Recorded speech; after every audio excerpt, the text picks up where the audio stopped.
Hello everyone, welcome to our YouTube channel. तो इस video के अंदर आज हम शुरू करने वाले हैं आपके बीए बीएससी की जो मैथ है उसके सेमेस्टर 1 की बुक। ये बेसिकली हम जो जिस यूनिवर्सिटी को हम फॉलो कर रहे हैं वो है एमडीयू यानी महर्षि दयानंद यूनिवर्सिटी। तो जो भी कॉलेजेस एमडीयू से एफिलेटेड हैं उन सब कॉलेजेस के लिए ये जो बुक है, ये जो कंटेंट है, ये उन्हीं के लिए है और एमडीयू की ऑफिशियल वेबसाइट से डाउनलोडेड कंटेंट है ये। और इसमें फर्स्ट सेम की अगर मैं बात करूँ तो आपके 3 सब्जेक्ट्स होते हैं मैथ के अंदर। एक होता है आपका अलजेब्रा, फिर होता है आपका कैलकुलस और आपका सॉलिड ज्योमेट्री। ठीक है, अब इन 3 सब्जेक्ट में से जो सब्जेक्ट आज हम शुरू करने वाले हैं वो है आपका अलजेब्रा। ठीक, तो हम अलजेब्रा से शुरू करेंगे, उसके बाद हम कोशिश करेंगे कि बाकी दोनों बुक्स भी कंप्लीट करें। तो अगर मैं आपके अलजेब्रा के कंटेंट की बात करूं तो इसके अंदर आप देख सकते हैं यहाँ पर 4 यूनिट हैं।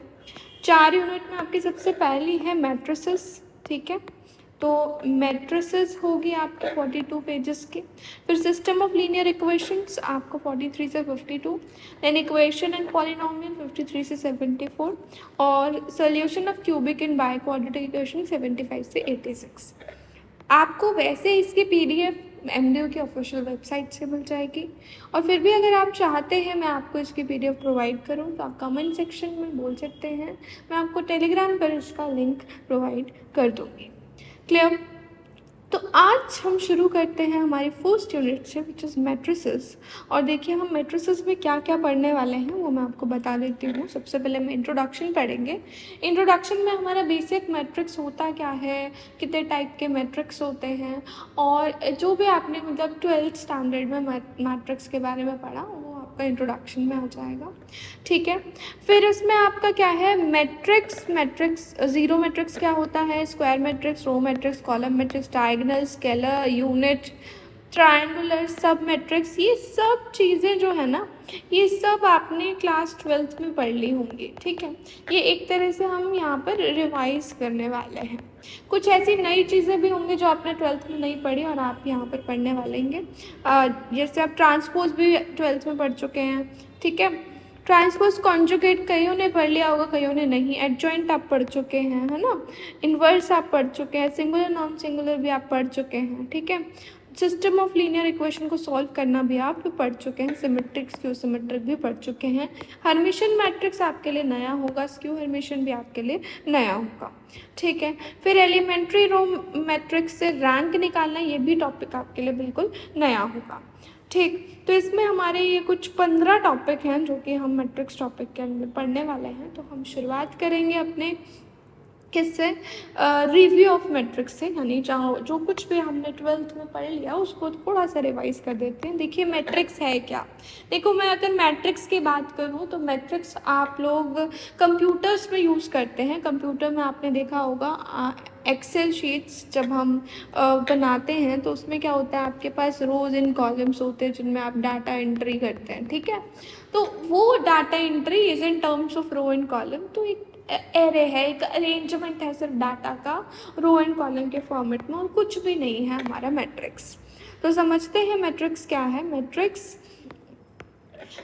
an array of m numbers arranged in m rows and n columns। देखिए मान लीजिए आपके पास 12 नंबर्स हैं, तो उन 12 नंबर्स को अरेंज करने के लिए आप क्या कर सकते हैं, आप 3/4 का मैट्रिक्स बना सकते हैं। माने 3 रोज आप ले लेंगे और 4 कॉलम ले लेंगे, तो 3 रो और 4 कॉलम में जो है आप आराम से अपनी सारी 12 एंट्री भर सकते हैं।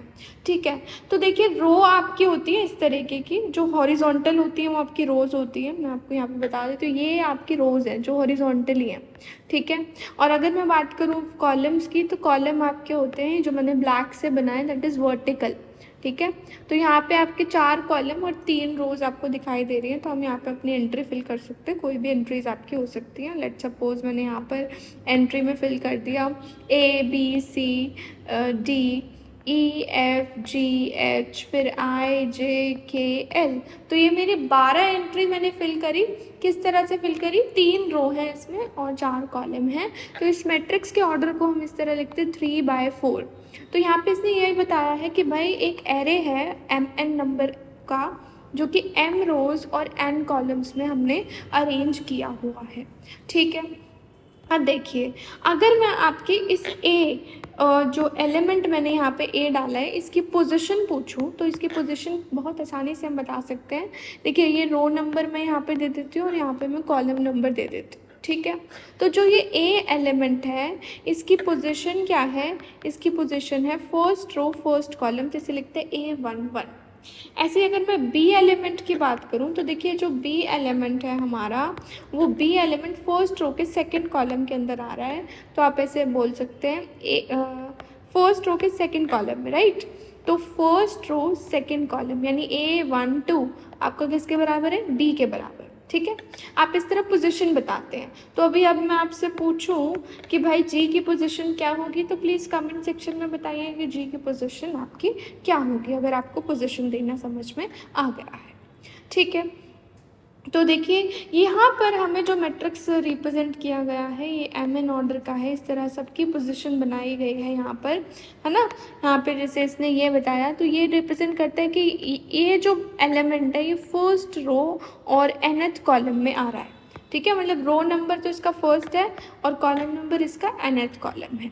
ठीक, तो इसको हम किससे रिप्रेजेंट करते, कहते हैं कि m/n का ऑर्डर है इस मैट्रिक्स का, जहाँ पे m आपके हैं number of rose and n आपके हैं नंबर ऑफ कॉलम्स। ठीक है, यहाँ तक हमें कोई डाउट नहीं है। तो इन जनरल हम अपने मैट्रिक्स को, किसी भी मैट्रिक्स ए को किस तरह रिप्रेजेंट करते हैं, इस तरह AIJ, जहाँ पे I tells you the row number and J tells you the column number. ठीक है, और ये आपके एलिमेंट्स हैं। मैंने 1 1 बोला तो फर्स्ट रो फर्स्ट कॉलम का एलिमेंट, अगर मैंने 3 2 बोला तो थर्ड रो सेकंड कॉलम का एलिमेंट। तो in general we denote a matrix by the capital letter A और उसको AIJ लिखते हैं, जहाँ पे AIJ रिप्रेजेंट करते हैं आपके elements of the matrix, ith row jth column, यही मैंने आपको बताया। ठीक है, अब यहाँ तक हमें क्लियर हो गया। अब देखिए, जब हमने पॉलीगन्स पढ़े थे, हमने जैसे स्क्वायर पढ़ा था, हमने रेक्टेंगल पढ़ा था, है ना, उनमें हमारे 2 डायगोनल इस तरह से होते थे, है ना। क्वाड्रिलेटरल्स की बात करें तो ऐसे, अगर मैं पेंटागन की बात करूँ तो हमारे पास बहुत सारे डायगोनल्स होते हैं, ऑपोजिट कॉर्नर्स को मिला दो तो उतने हमारे डायगोनल्स बन जाते हैं, राइट। लेकिन अगर हम बात करते हैं अपने मैट्रिक्स की, तो भाई मैट्रिक्स देखो, मैंने यहाँ पे 3x3 का मैट्रिक्स बनाती हूँ मैं एक बार। 3x3 की मैं सारी एंट्री फिल कर रही हूँ। लाइक फर्स्ट एंट्री हमारी क्या होगी, A11, फिर A12, A13, क्या है ये, फर्स्ट रो के फर्स्ट कॉलम, फर्स्ट रो का सेकंड कॉलम, फर्स्ट रो का थर्ड कॉलम, फिर सेकंड रो का फर्स्ट कॉलम, सेकंड रो का सेकंड कॉलम, सेकंड रो का थर्ड कॉलम, थर्ड रो का फर्स्ट कॉलम, थर्ड रो का सेकंड कॉलम, थर्ड रो का third column. ठीक है, इस तरह मैंने सारी एंट्रीज फिल कर दी हैं। अब हमारे मैट्रिक्स के अंदर हम डायगोनल सिर्फ उसको मानते हैं जिसमें रो नंबर और कॉलम नंबर सेम होता है, यानी A11, A22, A33। So this is called as the diagonal of the matrix. तो यहाँ पे साफ शब्दों में लिखा हुआ है that elements A11, A22 and ANN are called as the diagonal elements. और जो हमारी, वैसे तो हमारे 2 डायगोनल होते हैं, हमारा ये भी तो डायगोनल ही है ना एक तरीके का, लेकिन इसको तो हम डायगोनल मान ही नहीं रहे हैं। तो जिसको हम डायगोनल मान रहे हैं उसको हम प्रिंसिपल डायगोनल बोलते हैं। क्लियर, यहाँ तक कोई डाउट नहीं है हमें। अब समझते हैं हम डिफरेंट टाइप्स ऑफ मैट्रिक्स, हमारे डिफरेंट टाइप्स ऑफ मैट्रिसेस क्या होते हैं। So what we are going to read is types of matrices. ठीक है, जो मैट्रिक्स है वो आपकी सिंगुलर फॉर्म है, और अगर मैं बोलूँ मैट्रिसेस, जो कि हमारे यूनिट का नाम है, तो मैट्रिसेस उसी मैट्रिक्स की प्लूरल फॉर्म हो जाती है। ठीक है, तो भाई ज़ीरो मैट्रिक्स समझते हैं सबसे पहले कि भाई ज़ीरो मैट्रिक्स क्या होता है या नल मैट्रिक्स क्या होता है। एक को ऐसा मैट्रिक्स जिसकी सारी एंट्रीज ज़ीरो हो, उस मैट्रिक्स को हम नल मैट्रिक्स या फिर ज़ीरो मैट्रिक्स कहते हैं। जैसे कि ये ले लो, ये ले लो, ये ले लो, उसका ऑर्डर कितना ही हो कोई फ़र्क नहीं पड़ता, बट द थिंग इज़ कि उसकी सारी एंट्रीज जो हैं वो ज़ीरो होनी चाहिए। क्लियर, ये सब हमारे ज़ीरो मैट्रिक्स हैं, इनका ऑर्डर से हमें कोई भी फ़र्क नहीं पड़ता। हम इन ज़ीरो मैट्रिक्स को डिनोट करते हैं लेटर O से, जहाँ पर हम नीचे उसका ऑर्डर मेंशन कर देते हैं। लाइक इसको मुझे अगर बताना है, so this is a zero matrix of order 3 by 3, तो आप इस तरीके से लिख सकते हैं हम बहुत आसानी से। क्लियर।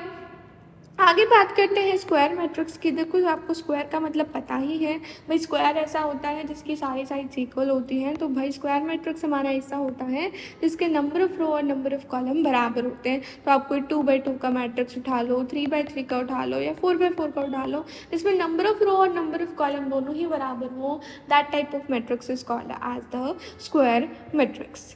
फिर हम समझते हैं रो मैट्रिक्स। अब नाम से पता चल रहा है कि भाई रो मैट्रिक्स है तो इसमें रो की बात हो रही है। और कितनी रो की बात हो रही है? एक रो की बात हो रही है, ठीक है। अब रो मैट्रिक्स में जो है वो आपकी एक ही रो होती है, कॉलम आपके जितने मर्जी भी हो सकते हैं।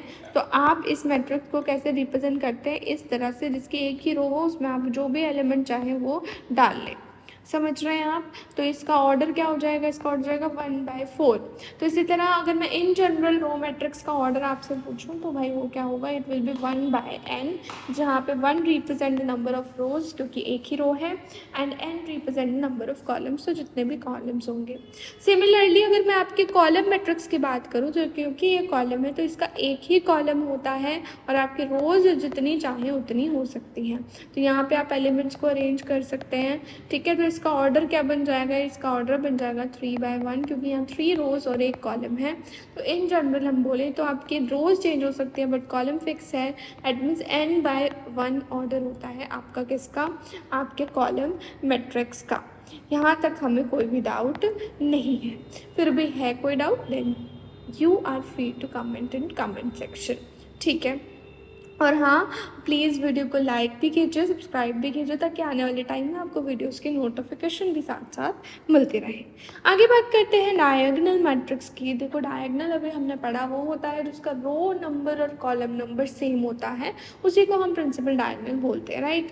तो डायगोनल मैट्रिक्स क्या होता है भाई? जिसके डायगोनल मैट्रिक्स, जिसके जो डायगोनल एलिमेंट्स हैं, पहले तो एक बात समझिएगा, डायगोनल मैट्रिक्स हमारा हमेशा एक स्क्वायर मैट्रिक्स होगा। आप किसी भी रेक्टेंगुलर मैट्रिक्स का डायगोनल नहीं निकाल सकते, ठीक है। तो आपने कोई भी स्क्वायर मैट्रिक्स लिया, मान लीजिए मैं स्क्वायर मैट्रिक्स ले लेती हूँ ऑर्डर 3/3 का, तो इसके डायगोनल्स होंगे यहाँ पर, यहाँ पर और यहाँ पर, राइट।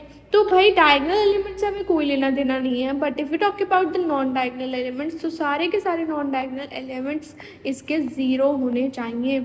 अगर ये सारे ज़ीरो हैं तो ही आप इसको डायगोनल मैट्रिक्स कहेंगे। और इसके अलावा बाकी जितने भी टर्म्स है, they can take any value. तो आपका ये बन गया कैसा मैट्रिक्स? Diagonal matrix. तो डायगोनल मैट्रिक्स की डेफिनेशन पढ़ लेते हैं। It is a square matrix in which all the non diagonal elements are equal to 0। जिसमें नॉन डायगोनल एलिमेंट सारे के सारे ज़ीरो हों उसको हम डायगोनल मैट्रिक्स कहते हैं। और आपने यहाँ पे शुरू में ही पढ़ लिया that it is a square matrix, ठीक है ना। ये एक कैसा मैट्रिक्स है? स्क्वायर मैट्रिक्स है, जिसके डायगोनल एलिमेंट्स तो कुछ भी हो सकते हैं but non diagonal elements are all 0, ठीक है। अब इन्हीं डायगोनल को, जहाँ पे मैं कह रही थी ये कुछ भी हो सकते हैं, अगर मैंने इनको फिक्स कर दी कोई एक सिंगल वैल्यू, लेट सपोज मैं इनको कोई k वैल्यू फिक्स करके दे देती हूँ, then this type of matrix becomes a scalar matrix. ये कैसा मैट्रिक्स बन जाता है? स्केलर मैट्रिक्स, क्योंकि आप इसमें से स्केलर वैल्यू को आराम से कॉमन लेके अंदर ज़ीरो मैट्रिक्स अंदर आप आइडेंटिटी मैट्रिक्स बना सकते हैं। अब आइडेंटिटी क्या होता है वो भी समझ लेते हैं पहले। स्केलर समझ में आ गया। अब यही इक्वल वैल्यू जो कांस्टेंट में कुछ भी ले सकते थे हम, अगर इसको हम 1 बना दें, ठीक है, तो ये हमारा कौन सा मैट्रिक्स बन जाएगा? तो ये हमारा आइडेंटिटी मैट्रिक्स बन जाएगा। तो आइडेंटिटी मैट्रिक्स का काम वही होता है जो न्यूमेरिक में आपका 1 करता है। 1 जैसे किसी में भी मल्टीप्लाई होकर वही नंबर वापस देता है, इसी तरह आइडेंटिटी मैट्रिक्स को भी आप किसी भी मैट्रिक्स में मल्टीप्लाई करेंगे, you will get the answer to be 1, ठीक है। उसके बाद हम बात करते हैं किसकी? ट्रायंगुलर मैट्रिक्स की। ट्रायंगुलर मैट्रिक्स हमारे दो तरीके के होते हैं, one is upper triangular matrix and the other is lower triangular matrix. तो अपर ट्रायंगुलर मैट्रिक्स मतलब डायगोनल का ऊपर का हिस्सा, डायगोनल के दो पार्ट से, एक upper part and lower part. तो जो डायगोनल का ऊपर वाला हिस्सा होगा दैट इज दिस 4, 8 एंड -3, वो आपका फिल्ड होगा। लेकिन अगर मैं बात करूँ अपने लोअर डायगोनल एलिमेंट्स की, तो वो सब के सब 0 होंगे। और ऐसे ही मैट्रिक्स को हम क्या कहते हैं? हम इसको अपर ट्रायंगुलर कहते हैं। अगर लोअर ट्रायंगुलर है तो लोअर ट्रायंगुलर आपका फिल्ड होगा, जबकि अगर हम बात करें आपके अपर ट्रायंगल की तो उसके सारे एलिमेंट्स आपके 0 होंगे, तो इसको हम कहते हैं लोअर ट्रायंगुलर मैट्रिक्स। क्लियर है यहाँ तक चीज़ें हमें? उसके बाद सब मैट्रिक्स क्या होता है? देखिए, सब मैट्रिक्स होने के लिए सबसे पहले उसका एक मैट्रिक्स होना ज़रूरी है, और सब मतलब उसका हिस्सा।